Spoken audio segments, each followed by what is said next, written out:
fishing, it's in my soul. Welcome to the Salt Strong Podcast, disrupting fishing entertainment as you know it. Prepare to laugh. Prepare to get to know fishing legends in a whole new and unfiltered way. And on occasion, you might even learn a thing or two about fishing. Here's your host, Joe Simons. Like diamonds. You guys are going to love this episode. Had a really fun day with my boy, Captain Peter Deeks. He is one of our fishing coaches for our Insider members. We did a bunch of different tips. We were targeting these 40-plus inch snook, and then we decided to go after some big boy trout with some of the live bait that we had left. Check this out. This is all live, completely unedited. You'll see right off the bat, he gets a nice strike, and we ended up landing one shortly after. And he just, man, gives some amazing tips if you want to go out there this late winter, early spring, even into the summer and target those big trophy gator trout using live bait. Enjoy. Here's myself and Captain Peter Deeks out on the water live, baby. All right, we are here. Captain Peter Deeks, Joe Simons, like diamonds, yeah, doing baby. A little fishing. Oh, here you go. I just got hit. Oh, dude, that was fast. Did you see that? That was fast. All right, I'm gonna let him hit for So we got live bait. Oh, yes! Oh, he dropped it! Oh, you gotta be kidding me. That was a big, giant trout. So whenever you're fishing these big live baits, like these big mullet, if you lose one, open your bail and drift it back. He's gonna look for it again.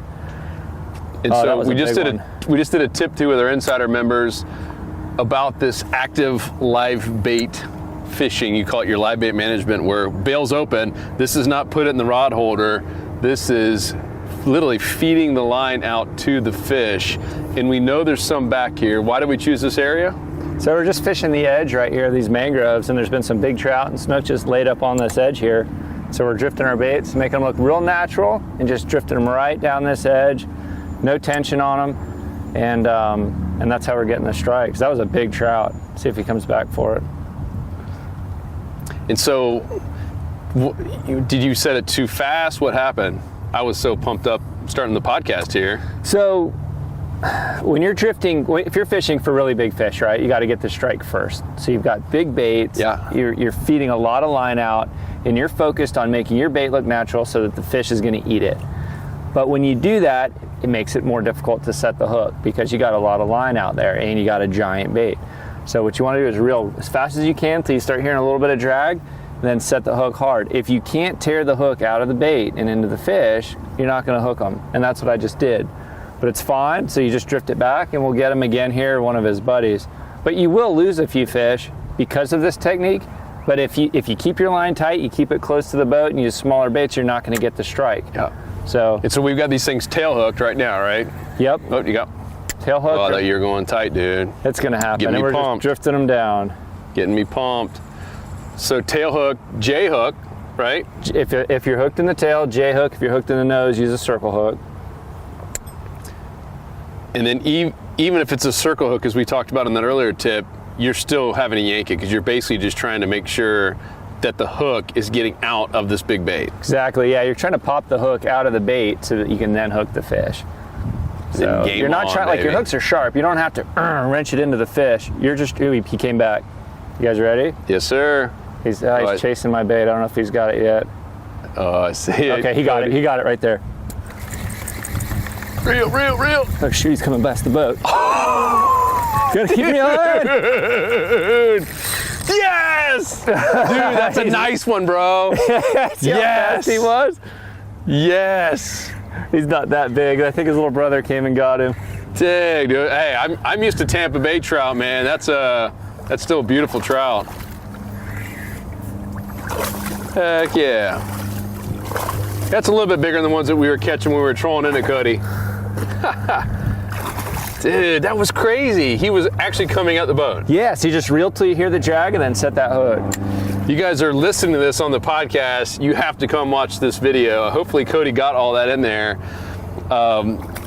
Peter was basically having to reel in, I don't know, look like 20 or so yards of line as fast as you could.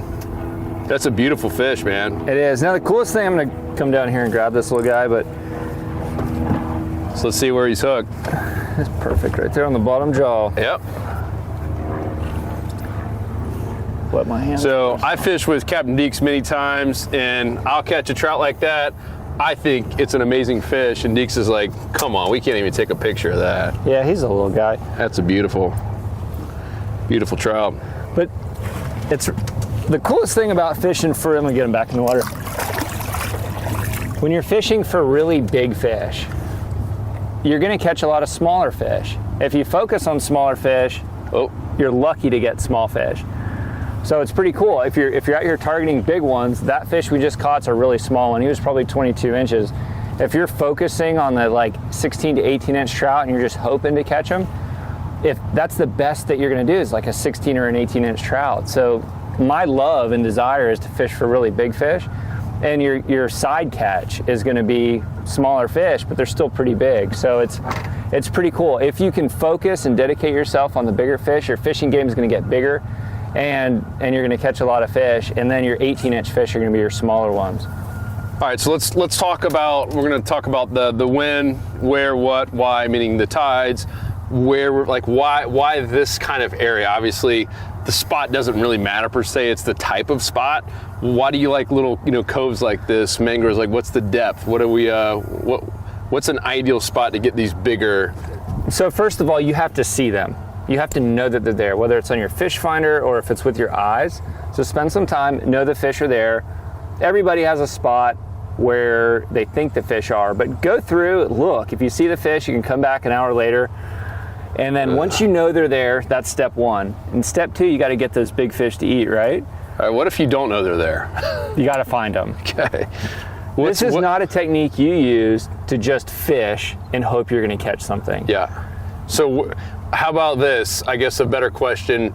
What's this time of year, what's an ideal habitat, depth, everything else? Is there a certain type of bait, these big, let's just talk about trout. Okay. So what's like an ideal type of spot and depth type of area to catch the big ones? Because we already did a podcast before where we talked about, we called it Trout on Demand. We caught a bunch of dinks. Yeah. They were all in a little small hole off a flat. Yep. This doesn't look like the same. So we're approaching spring. So depending on where you live, if it's starting to warm now. So we're in March. Yeah. Weather's getting warmer. The big trout are becoming more active, and they're pushing shallow. So the big trout in East Central Florida and West Central, the big trout are the first fish to move out up shallow on the flats. So a lot of the redfish, they'll still be around structure. A lot of your smaller trout are going to be in the holes. The big trout are the first ones up on the flats. So you want to look for them where there's a lot of bait, mullet, mojaras, any kind of bait fish.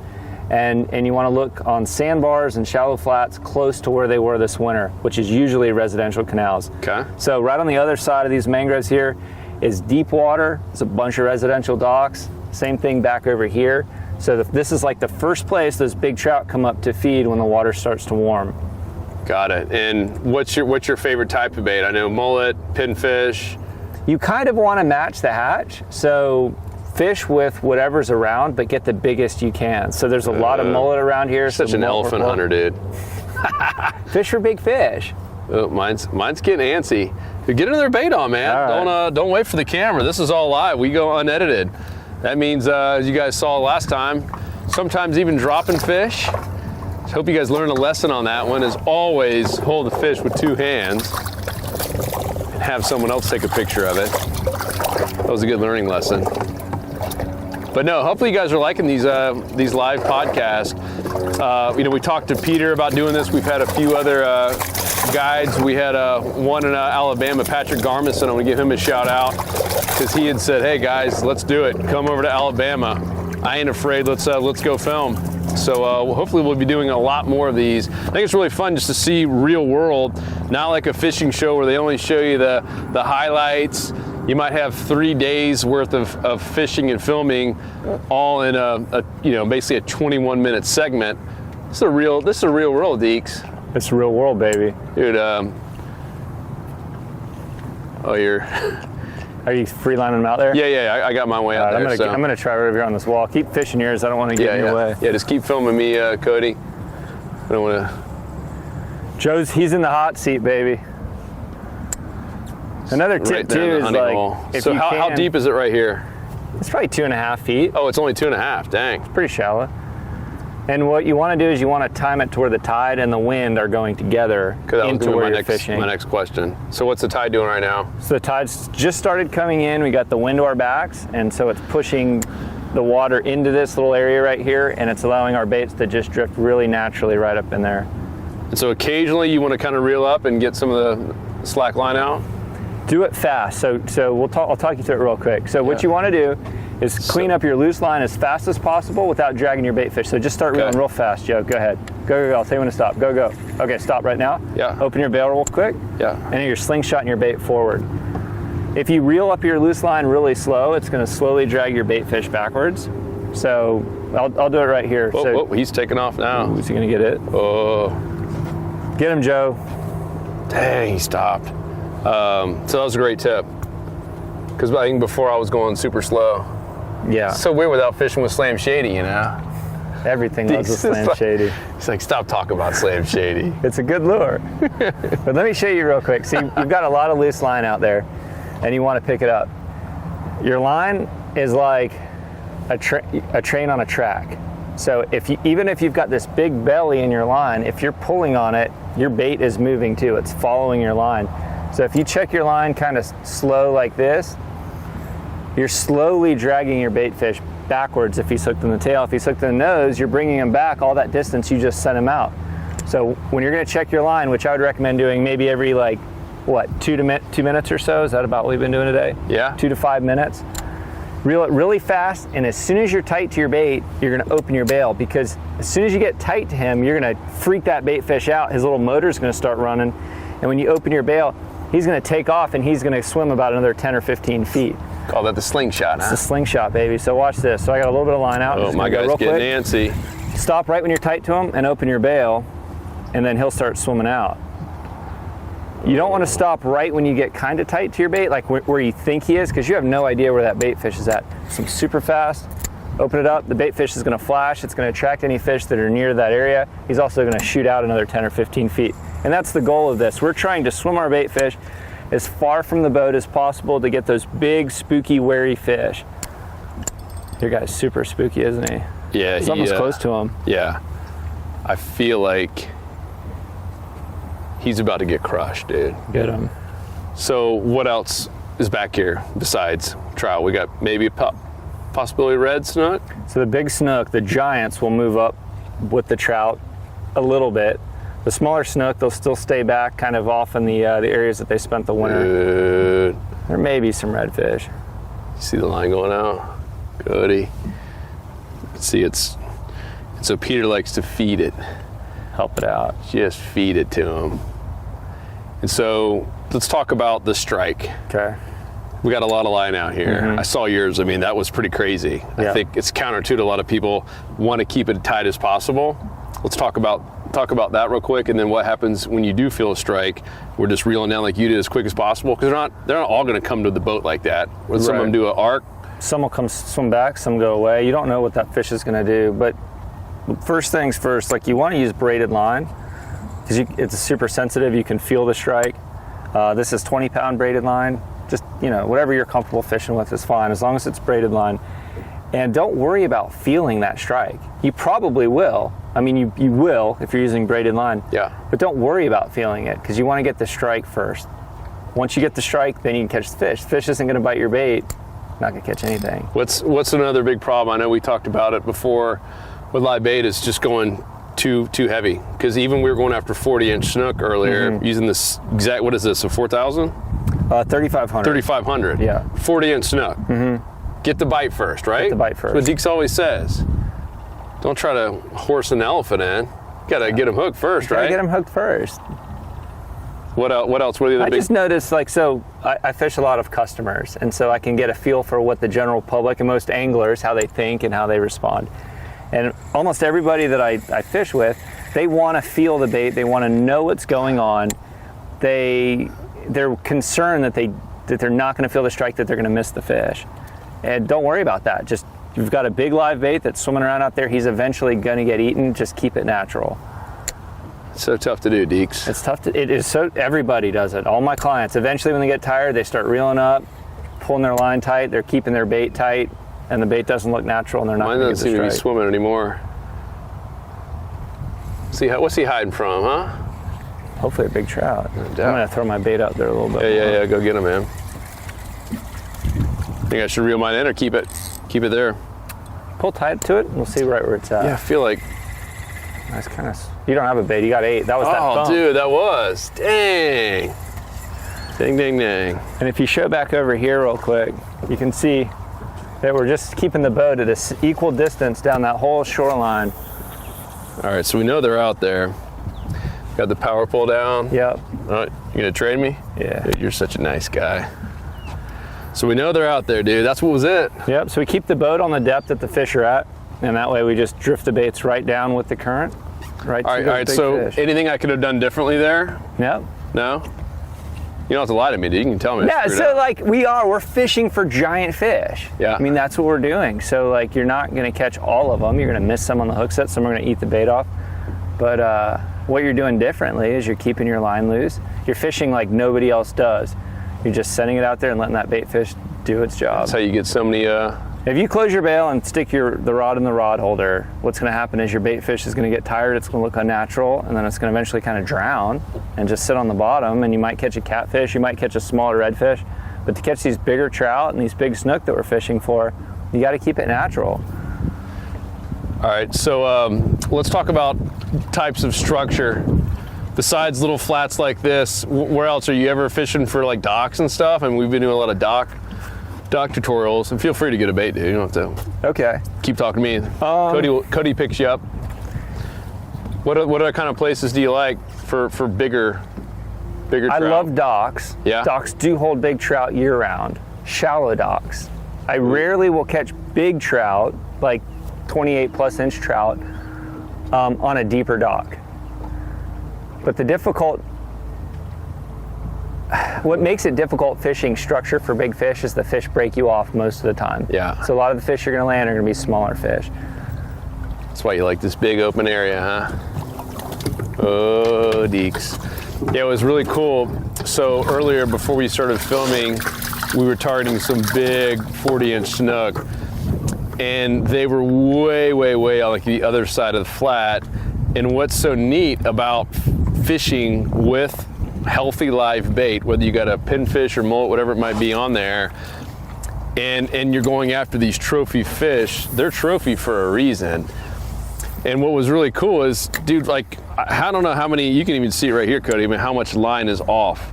I mean, we were down to almost nothing, and these baits were right in their face. That was one of the first times I did that with you, and you're like, let it keep going, let it keep going. Another 80 yards out. You could set it 300 plus yards. It was crazy, but we got it right in the honey hole, and next thing you know, boom, big old trout. A 27-inch trout that hit, like, it seemed like a mile away. And they're cool. Some of these fish are pushing 20 years old, like the big snook, and the big trout are over 10. They've been fished a lot, so they know how far to stay away from the presence of a boat. So you get it out there 300 yards, they're not really nervous anymore, and they're gonna eat your bait. So smart. So how did you figure all this stuff out? Just trial and error, and it really helps when you spend a lot of time on the water. You know, I grew up fishing a bunch, but I guide a lot. So fishing with customers day in and day out, you get to experiment and you discover a lot of neat things. And one of which is, I notice if your clients, if the one guy lets his bait go farther than the others, he gets hit first, right? So it's like, oh, let's try doing that. And then you start positioning your day around fishing the spots on the right tide. Make sure that the wind and the current are going together. It's going to carry your bait to where the fish are. Yeah. You don't just put your boat where the fish are. Put your boat off the fish and you let the current take your bait to the fish. Talk about casting too. I remember earlier when we were going after the snook, you know, a couple times we planted them right near them, and they kind of spooked off. They do. But because we were so far away, they came right back.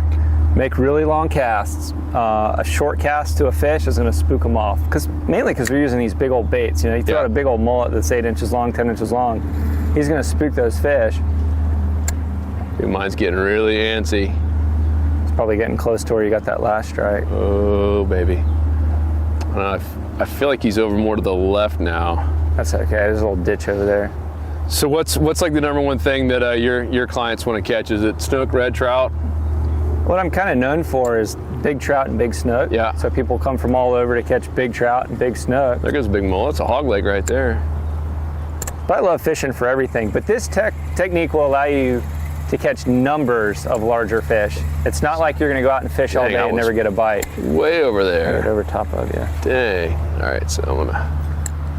He's That's perfect. So you see what Joe just did. He was freelining his bait. He had a bunch of loose line out there, right? You didn't know where your bait was. No, I had no idea. So you reeled it up tight. You know exactly where he's at now. You slingshot him back out there. So he just covered a lot of water for you trying to find those fish. Earlier too, you had the one episode where all of a sudden you went to you knew something was on, but it was the snook had actually basically inhaled your line. Oh, that was crazy. So talk about that. So this happens a lot when you're fishing schooling fish, and sometimes you don't even realize it because you'll catch the fish, but oh, you getting bit? Come on. Oh, he's getting antsy. So we were in big schools of snook, so they were laid out up on these flats. And same thing with trout and redfish. If there's a bunch of them around and you're freelining your line out, so your line's laying loose in the water, a lot of times the fish will actually breathe in your line and not eat your bait. So your bait's over here and one of the fish breathes in your line in his mouth. He then swims off because he's panicked. He's got line in his mouth.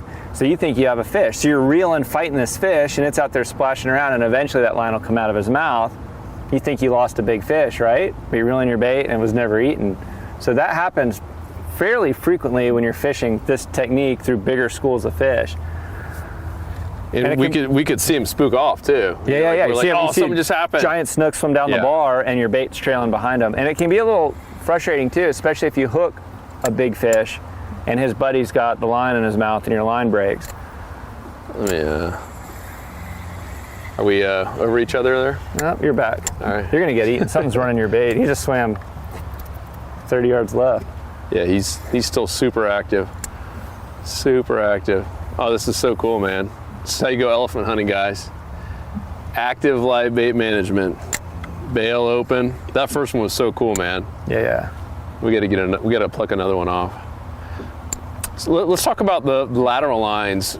That's something that the very first time that we filmed that live bait mastery with you, I learned so much about that. And you were, those of you who don't know Captain Peter's story, I mean, he was studying to be a doctor, right? And then was it one of your professors that kind of got you into? Is that the whole story, or am I way off about lateral lines? Oh, sure. Yeah. I took a class with Dr. James Small, went to Rollins College. Dr. Small. Dr. Small. And he loved fish, and he would teach these little side classes, which were super cool, and they would study fish. And in one class, we studied the lateral line. And so lateral line on the fish, on a snook, for instance, you can see that big black line, right? That's just a marking that goes down the actual lateral line, but all fish have one. Yeah. And how it works is, let me put this rod and rod holder. Oh, you're doing the cardinal sin. It's fine. So so envision like a PVC pipe, a closed pipe that runs down the length of the lateral line. And then every so often there'll be a hole in that pipe, so a hole drilled in that pipe. Inside of that pipe, you've got a bunch of little hairs. And so when water pressure from anything, whether it's you splashing or a leaf falling in the water, anything, any kind of water pressure will go through those little holes, and then it'll actually bend those little hairs inside that lateral line. It works very similar to how your ear works. So they can hear underwater by feeling water pressure. So when you're fishing, that fish is aware of everything. The boat, your line moving through the water, your bait fish, they can feel it. They can feel how far away it is. They can feel how strong it is. And so they're very aware of their surroundings. And so I think where you're going with that is your line, right? Yep. Your line presence. So this is something that a lot of people don't realize. It's the same for lures if you're fishing with bait. If you're just fishing in general, the fish feel your line in the water. And it's a bigger presence than you think it is. So even though your line is really thin and it's small, when your line, let's just say you're fishing your bait. So my bait is bigger, it's gonna pull a little bit harder. When I pull back on my bait, that line is pulling a lot of water, and they feel it. So they don't know if your line is a giant net in the water, they don't know if it's a rope or if it's a boat, they just feel a lot of water moving towards them and they're gonna spook off. So the bigger fish are very aware of your line. So if you're fishing a live bait it allows you to keep your line loose and your bait swims away from the boat. So you're getting like your bait's active, you're gonna get the strike, and because of your line is loose. Does that make sense? Yeah. If you're using a lure, in order to make your lure active, you have to jerk your line, right? Yeah. So every time you jerk your line, that fish feels that line. So if you're sight fishing a redfish on a shoreline and you throw a lure a little bit past them and in front of them, if you jerk it, he'll feel that line before he sees your bait, and a lot of times he'll spook out. That's why it's really important to kind of, slow roll it, reel it really smooth through the water to keep your line presence down. So that's in my opinion, that's why you don't catch a lot of the larger fish on lures, not because they won't eat the lure, but the only way that you can keep that lure active is by moving your line, and the fish can feel that. So am I right that, kind of the larger, obviously the older they are, we know that, do they have more sensitive lateral lines as they age, or they just wiser fish and not as aggressive to bite anything that moves in front of their face? They're more alert. What do you think? I think the reason why the fish is old is because he was able to stay alive that long, because in his system, whether it was learned or it's just genetically in him, he knows how to not get caught. And not that he knows it or he learned it, he just doesn't. So maybe his behavior is, whenever I feel line, I swim away. And so now he's 15 years old and it's a 10-pound trout. So I don't know if it's because they're learned by overfishing and it's a smart fish, or just his behavior, what he likes, what he doesn't like, has kept him from getting caught. I think I might have just got picked up. Oh, dude, come on. Yeah, I feel like I'm in the zone too. He jumped. Yeah, my guy is super antsy right now. So I've noticed a lot of the places that I catch my biggest trout, Dang. they're in like little corners and little crevices and little areas where it's almost impossible to fish them. So you figure out a technique that you can effectively fish them in that environment, and then you catch them. But like the traditional way of going along with your trolling motor, casting a lure, or even using bait, a lot of times you won't catch the big ones because they don't put themselves in that environment. Let's talk about tail hook versus mouth, head. If you're, pinfish, there's a few different ways to hook it. What have you found to be the most effective? So it really depends on the bait. If you want them to swim away from you, hook them in the tail. Because any kind of tension that you have on your line, accidental tension, just because of the weight of the line, it's going to make your bait swim away from the tension, which is where the boat is, and he's going to swim away from the boat. If you hook him in the nose, your hookup ratio is a lot better, but he's going to be pulled towards the tension, so he's not going to swim as far away from the boat. Yeah. But a bait like a mullet, you want him up on the surface, so you hook him in the tail, the weight's going to be down on his tail, and he's going to be swimming up on the surface. A bait like a pinfish or a pigfish, they naturally need to be on the bottom. They want to be on the bottom, and that's where the trout and the snook and the redfish are looking for them. If they see a pinfish, most fish, if they see a pinfish on the surface trying to swim up, they won't eat it because it's unnatural. So if you hook a pinfish in the tail with a big hook, it's going to make him want to swim up to the surface because he's going to get tired. So a bottom baits, usually you want to hook them in the nose because it'll keep them happy on the bottom. You just want to make sure you fish heavier current where you can free line them into the current. All right, let's talk about leader. Okay. A lot of debate on mono versus fluoro, what size. I know you like to... Let me show you something real quick. Yeah. Fluorocarbon all the way. He's a fluoro man. Oh, mine's getting antsy. Come on, baby. Something nail it.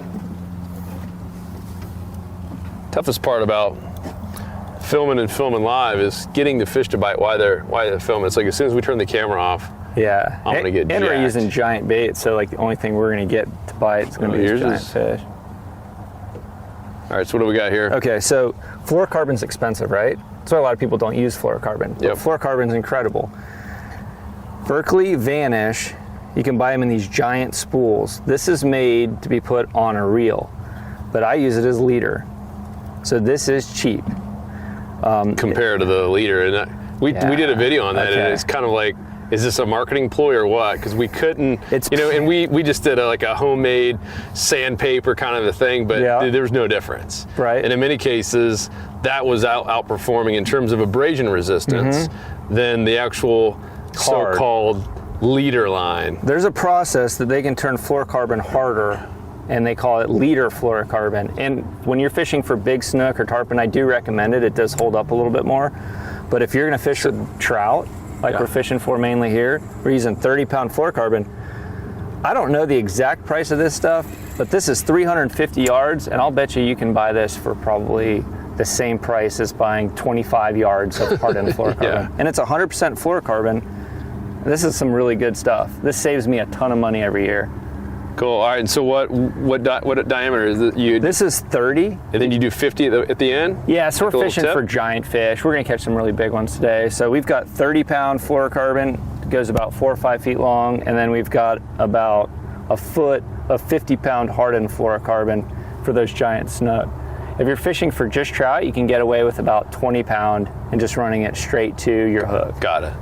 That's in case we get a big old snooky, huh? I mean, we're going to get a big snooky. Oh, yeah. Maybe not on film, but we are going to get one today. Yeah, we're actually going to head over to the inlet a little bit later as well.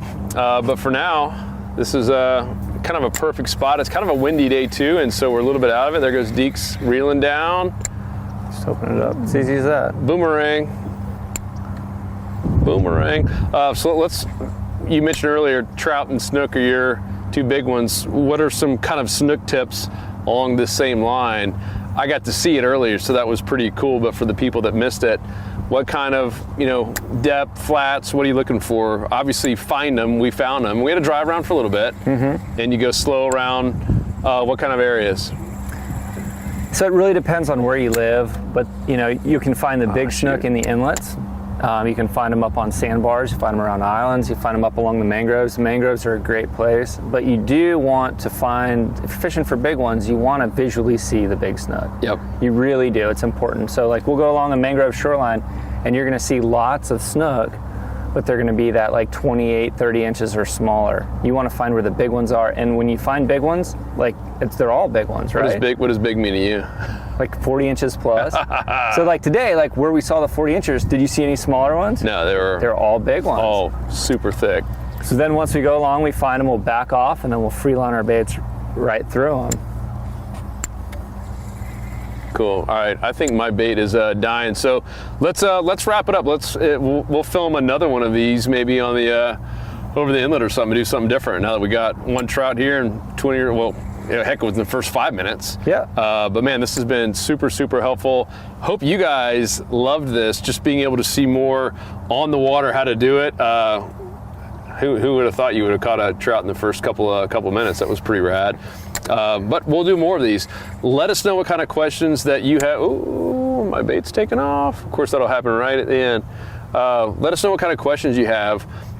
Any other types of species or scenarios that you want to see, let us know. We love to hear from you. We're going to put a whole blog post together on this at saltstrong.com/podcast, or of course just go to saltstrong.com and look at the fishing tip section. Of course, to book you, is it even possible anymore? You booked out like a year in advance? Booked out quite a bit, but if you call, I've got some good friends that are captains that I can refer people out to. Peter is guys like Bill Dance and stuff, Johnny Morris, they want to go out with Peter Deeks. Smoke and mirrors.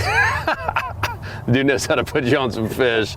We're gonna catch some more big ones. That was super fun, Deeks. Thanks, Joe. Yeah, man. And dude, something's. We'll bump up here and we'll see if we can grab a few more, and then we'll go hammer out some bigger fish. All right, stay tuned for social media and Instagram. We'll put a couple pics up from what we're catching here. We out. Peace. Pa-pow. Hey there, it's Joe Simons, one of the co-founders here at Salt Strong, and have you claimed your free pack of these irresistible Slam Shady paddle tail lures? We designed this lure with over 12,000 serious inshore anglers, including many full-time guides, to go out there and catch more redfish, more speckled trout, more snook, more flounder, more inshore saltwater slams. And if you want a free pack to try out a sample yourself, click down below right now. We have one free pack per angler while supplies last. Click down below right now. 'Cause fishing, it's in my soul. It was passed down to me from the days of old. To find us on the water if there was a way. It's been said my papa, he wrote the book on catching big reds and 20-pound snook. I wish I